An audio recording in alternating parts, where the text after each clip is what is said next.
नमस्कार दोस्तों, स्वागत है आपका अपने YouTube चैनल गायत्री मेडिकल में, जहां आप पाते हैं दवाइयों की संपूर्ण जानकारी। आज के इस वीडियो में हम बात करने वाले हैं एक ऐसी स्किन की बीमारी के बारे में जो बहुत सारे लोगों को परेशान करती है, लेकिन लोगों को इस बीमारी के बारे में ज़्यादा जानकारी नहीं होने के कारण यह बीमारी स्किन पर बहुत ज़्यादा फैल जाती है और लोगों को बहुत परेशान करती है, और वो है सेल्यूलाइटिस बीमारी। क्या आप जानते हैं कि सेल्यूलाइटिस एक गंभीर संक्रमण बीमारी हो सकती है जो आपकी स्किन तथा स्किन के नीचे की टिश्यू को इफेक्ट कर सकती है, और यह इन्फेक्शन बैक्टीरिया के कारण होता है। यदि इसका समय पर इलाज नहीं किया जाता है तो यह बहुत ज़्यादा फैल सकती है। तो चलिए जानते हैं सेल्यूलाइटिस बीमारी के बारे में, और साथ ही जानेंगे इस बीमारी के लक्षण, कारण और इसके ट्रीटमेंट के बारे में। तो बने रहिए वीडियो के अंत तक, जिससे कि आपको पूरी जानकारी मिल सके। तो चलिए वीडियो की शुरुआत करते हैं।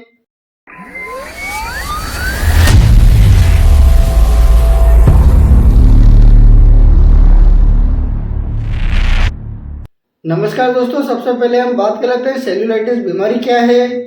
सेल्यूलाइटिस एक प्रकार का बैक्टीरियल इन्फेक्शन है जो कि स्किन के ऊपरी लेयर तथा नीचे के टिश्यू को इफेक्ट करता है।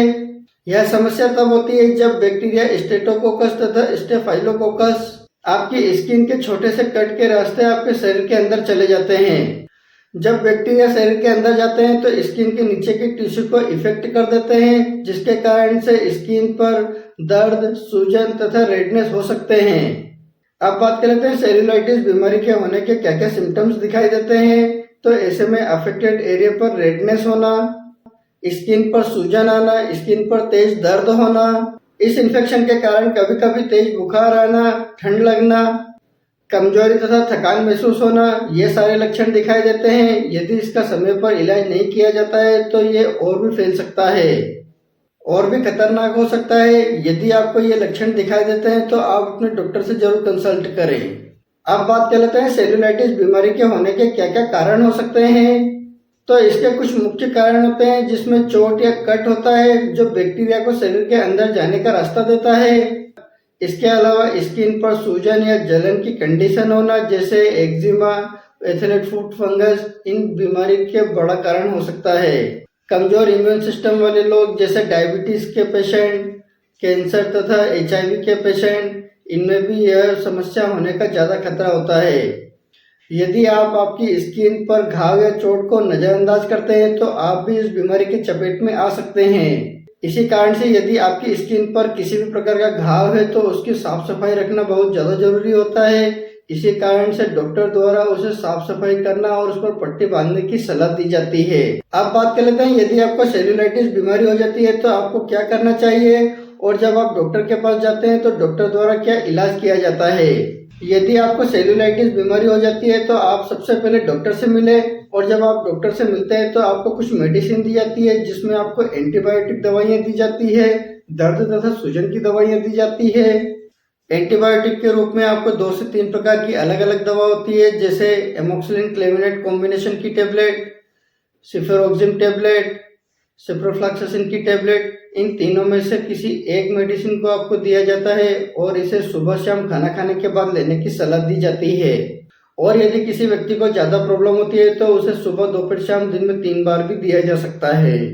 दर्द तथा सूजन को कम करने के लिए आपको एसिक्लोफेनिक, पैरासीटामोल, सेरेटियोपेप्टिडेस के कॉम्बिनेशन की टेबलेट दी जाती है, या आपको डाइक्लोफेनिक, पैरासीटामोल, सेरेटियोपेप्टिडेस के कॉम्बिनेशन की टेबलेट दी जाती है।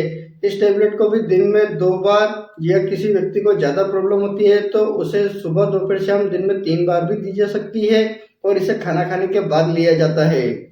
और कुछ मरीज होते हैं जिनको यह टेबलेट लेने पर गैस्ट्रिक इरिटेशन तथा लूज मोशन की प्रॉब्लम होती है, और उन्हें रोकने के लिए पेंटापेराजोल तथा डोमपेरिडोम कॉम्बिनेशन का कैप्सूल दिया जाता है, और इसे खाना खाने के पहले दिन में 1 बार दिया जाता है। और साथ में मल्टीविटामिन कैप्सूल भी दिया जाता है, जिसे दिन में 1 बार खाना खाने के बाद लेने की सलाह दी जाती है। इस इलाज को मिनिमम 5 दिन से लगाकर 10 दिन तक दिया जाता है, और यदि किसी पेशेंट को ज़्यादा आवश्यकता होती है तो उसे लंबे समय तक भी दिया जा सकता है। और साथ में घाव तथा चोट को अच्छे से साफ करके उस पर पोविडोन आयोडीन की क्रीम लगाई जाती है और पट्टी करवाई जाती है। और साथ में सूजन वाली जगह पर बर्फ से सिकाई भी की जा सकती है, लेकिन ध्यान रहे बर्फ की सिकाई करते समय बर्फ का पानी घाव पर नहीं जाना चाहिए। अब बात कर लेते हैं सेल्यूलाइटिस बीमारी से बचने के लिए कौन कौन सी सावधानी रखनी चाहिए। तो ऐसे में आप अपनी स्किन को साफ रखें, सूखा रखें, घाव को अच्छे से साफ करें और बैक्टीरिया से बचाने के लिए उसको ढक कर रखें। यदि आपकी स्किन पर किसी भी प्रकार का इन्फेक्शन हो गया है या घाव हो गया है तो उसे नज़रअंदाज न करें, उसका तुरंत इलाज करवाएं। इस प्रकार यदि आप साफ सफाई रखते हैं तो इन्फेक्शन से बचा जा सकता है। तो दोस्तों ये थी पूरी जानकारी सेल्यूलाइटिस बीमारी के बारे में, जो कि स्किन से जुड़ी एक समस्या है। यदि जानकारी अच्छी लगी हो तो वीडियो को लाइक करें, शेयर करें, सब्सक्राइब करें, जिससे कि और भी लोगों को जानकारी मिल सके। जय हिंद, जय भारत।